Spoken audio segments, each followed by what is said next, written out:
सारा काम विपक्ष को ही करना चाहिए। सरकार तो पकौड़े तलने के लिए गई है संसद में वहां पर। मतलब गजब हो गया है। आप कह रहे हैं कमेटी बन गई है, उस कमेटी का चेयरमैन कौन है जो हाई पावर्ड कमेटी बनी है? मारिया जी बताएंगे आप जरा उसका नाम? यहीं से शुरू कर। साथियों, ये कहानी शुरू होती है मंत्रालयों से।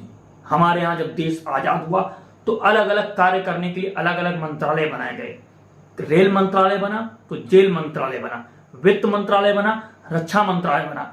ये मंत्रालयों के माध्यम से कार्य शुरू हुआ। लेकिन फिर आती है बीजेपी की सत्ता 2014 में, और किस तरह से प्रधानमंत्री ने सेल्फी मंत्रालय की शुरुआत कर दी। फिर उसके बाद उन्होंने बेरोजगार मंत्रालय, फिर उन्होंने किस तरह से पकौड़ा तलो मंत्रालय, जिसका नेतृत्व प्रधानमंत्री की आदत रही है कि वो हर मंत्रालय का नेतृत्व स्वयं करते हैं, हर चीज का उद्घाटन वो स्वयं करते हैं। इसी तरह से उन्होंने उसका भी नेतृत्व संभाला। और बेरोजगार मंत्रालय किस तरह से बना, जिसमें यह नहीं हुआ कि उनको नौकरी दी जाएगी, ये कहा जाएगा कि बेरोजगार तो कोई बचा ही नहीं है। हमारे देश में जो मंत्रालय बनते थे वो कार्य करते थे उस समस्या पर, उस समस्या को समाप्त करने पर। लेकिन यहाँ पर तो दूसरी तरीके से कार्य शुरू कर दिया गया है। आलोक शर्मा जी, ये कड़वाहट कौन कम करेगा? हाँ, बिल्कुल सारा काम विपक्ष को ही करना चाहिए। सरकार तो पकौड़े तलने के लिए गई है संसद में वहां पर। मतलब गजब हो गया है। आप कह रहे हैं कमेटी बन गई है, उस कमेटी का चेयरमैन कौन है जो हाई पावर्ड कमेटी बनी है? मारिया जी बताएंगे आप जरा उसका नाम? यहीं से शुरू कर लेते हैं। आप लोग भी बीजेपी के प्रोपेगेंडा के बिल्कुल प्रपंच में फंस जाते हैं। अभी तक कोई कमेटी नहीं बनी। सुप्रीम कोर्ट में मेरी पीआईएल लगी हुई है नीट एग्जाम के लिए, अभी तक कोई हाई पावर्ड कमेटी नहीं बनी। और आपने देखा कि किस तरह से प्रधानमंत्री ने पकौड़ा तले मंत्रालय की शुरुआत की और उसका नेतृत्व करते हुए कहा देश से कि पकौड़ा तलना भी रोजगार है। रोजगार, बेरोजगारों से कहा कि आप पकौड़ा तलिए। पकौड़ा तल रहे हैं, आप रोजगार कर रहे हैं, आप देश को आगे बढ़ा रहे हैं, आप डिग्री लीजिए, पीएचडी करिए और पकौड़ा तलिए।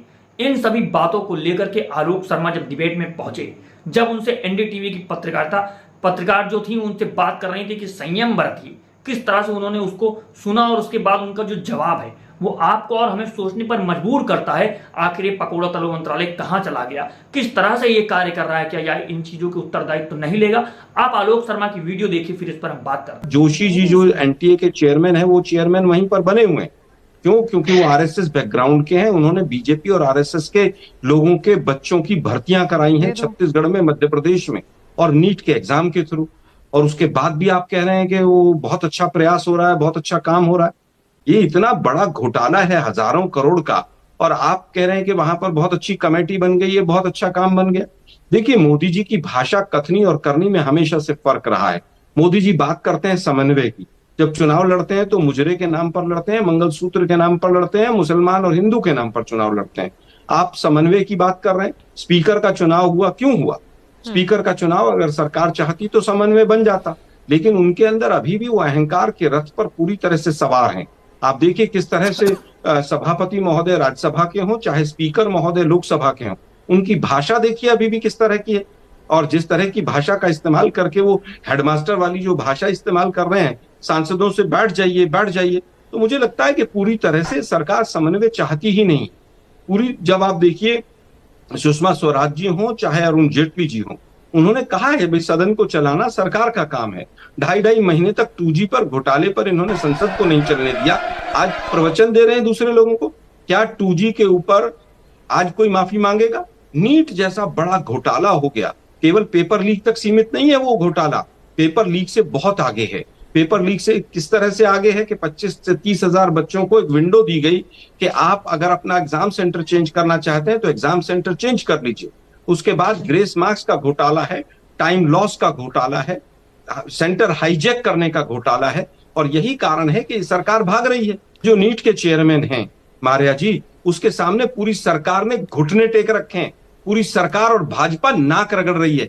उसने धमकी दे रखी है इनको कि अगर मुझे कहीं टच भी किया तो सारे काले चिट्ठे खोल दूंगा। नीट को क्या समझ रहे हैं आप? नीट कोई ऐसा ही बुलबुला है कि जो फूट के चला जाएगा? नीट में लाखों बच्चे और पेरेंट्स का भविष्य अटका हुआ है। हजारों करोड़ का गबन है ये। मेरी पीआईएल सुप्रीम कोर्ट में हमने पूरी रिसर्च की है कि किस तरह से इस घोटाले को पूरी तरह से अंजाम दिया गया है। आप न सभापति के महोदय की तरफ से न स्पीकर की तरफ से एक समन्वय की बात बता दीजिए। स्पीकर का चयन हो, डिप्टी स्पीकर 5 साल खाली चला गया, अब भी 5 साल तक नहीं बनाएंगे। क्यों? क्योंकि ये चाहते ही नहीं है। स्पीकर और डिप्टी स्पीकर को केवल इसलिए इस्तेमाल किया जाता है कि कैसे सांसदों को तोड़ा जाए, कैसे पार्टियों को तोड़ा जाए, कैसे विधायकों को तोड़ा जाए। ये एक सरकार जो इतने अहंकार में 10 साल तक रही है, एक प्रधानमंत्री जो कहते हैं एक अकेला सब पर भारी, और आप पूछ रहे हैं कि राहुल गांधी जो है वो समन्वय की बात क्यों नहीं कर रहे हैं? अरे भाई, राहुल गांधी ने तो हमेशा समन्वय की बात की है। आज का जिस दौर से देश गुजर रहा है, आज भी मुद्दों से भटकाने का काम मोदी जी और उनके पार्टी के लोग कर रहे हैं। अरे वो पुल जो है गिर रहे हैं बिहार में एक के बाद एक, वो रुक नहीं रहे हैं। अब मोदी जी से पूछा जाना चाहिए, विश्वगुरु साहब, ये एक्ट ऑफ गॉड है या एक्ट ऑफ फ्रॉड है? ये जो एयरपोर्ट बने हैं, एयरपोर्ट की छतें गिर रही हैं, ब्रजमोहन जी छत्तीसगढ़ से आते हैं, वो जबलपुर का एयरपोर्ट गिर गया, वो क्या एक्ट ऑफ गॉड है या एक्ट ऑफ फ्रॉड है? दोस्तों, आपको सोचना चाहिए कि जब प्रधानमंत्री कहते हैं कि सत्ता और विपक्ष पक्ष दोनों साथ मिलकर के कार्य करेंगे, देश को आगे बढ़ाने का कार्य करेंगे, तो आखिर ये नौबत क्यों आई कि स्पीकर के पद का चुनाव करना पड़ा? डिप्टी स्पीकर उन्होंने 10 साल तक तो मिला नहीं विपक्ष को, उसके बाद भी अब 5 साल नहीं देने की बात की जा रही है। किस तरह से राज्यसभा और लोकसभा के जो स्पीकर चुन करके गए हैं, राज्यसभापति जो हैं वो किस तरह से कार्य कर रहे हैं, किस तरह से जब नीट के मुद्दे पर सवाल उठाया मल्लिकार्जुन खड़गे ने तो उनका रिमोट, उनका माइक बंद कर दिया गया। उसी तरह से लोकसभा में जो ओम बिरला जी हैं वो फिर से चुने गए हैं, दूसरे बार उनका कार्यकाल शुरू हो गया है, और उन्होंने शुरुआत से ही कैसे माइक को बंद करने का कार्य करा। और जब बच्चों की बात की गई, जब युवाओं की बात की गई, नीट परीक्षा की बात की गई, उसकी धांधली की बात की गई, डिबेट करने के लिए कहा गया, तो वहां पर माइक को बंद कर दिया गया। और किस तरह से हेडमास्टर की तरह कार्य कर रहे हैं, और वो हेडमास्टर जो डांट करके कार्य करता है, समझा करके कार्य नहीं करता है, किस तरह से विपक्ष को दबाना चाहते हैं। साथियों, विपक्ष को दबाने का मतलब है जनता को दबाना। क्या जनता इस तरह से दबना चाहेगी? और अपने जो प्रतिनिधि चुनकर के भेजे हैं, जो विपक्षी नेता चुनकर के भेजा है, क्या उसकी आवाज को उठाने नहीं देगी? क्या सत्ता उसको दबा करके रख देगी? आप जानते हैं किस तरह से नीट में घोटाला किया गया है, नीट परीक्षा के किस तरह से सेंटर लोगों के बनाए गए, किस तरह से लोगों को आगे बढ़ाया गया। इसमें जो धांधली हुई, इस पर जो पकौड़ा तोड़ मंत्रालय के मुखिया हैं वो बात नहीं करना चाहते हैं। वो ये नहीं चाहते हैं कि जनता के बीच में मुद्दा पहुंचे। यदि जनता के बीच में मुद्दा पहुंचेगा तो लोगों के सामने सच्चाई आ जाएगी। और एनटीए की जो आलोक शर्मा बात कर रहे हैं, वो कह रहे हैं एनटीए को इतना हल्के में मत लीजिए, एनटीए बहुत मजबूत हो चुका है। एनटीए के जो मुखिया है वो साफ तौर पे कह रहे हैं और दर्शा रहे हैं कि यदि हमारे खिलाफ कार्रवाई हुई तो लपेटे में सबको ले। साथियों, यदि आप चाहते हैं कि ऐसे वीडियोस हम बनाते रहें और जो गोदी मीडिया मुद्दों को चलाता है, जिस तरह की डिबेट कराता है, उनमें जो सवालों को पूछा जाता है, उन पर सत्ता की जो जवाबदेहिता अगर वो तय नहीं होगी तो आखिर इसके जवाब कौन देगा?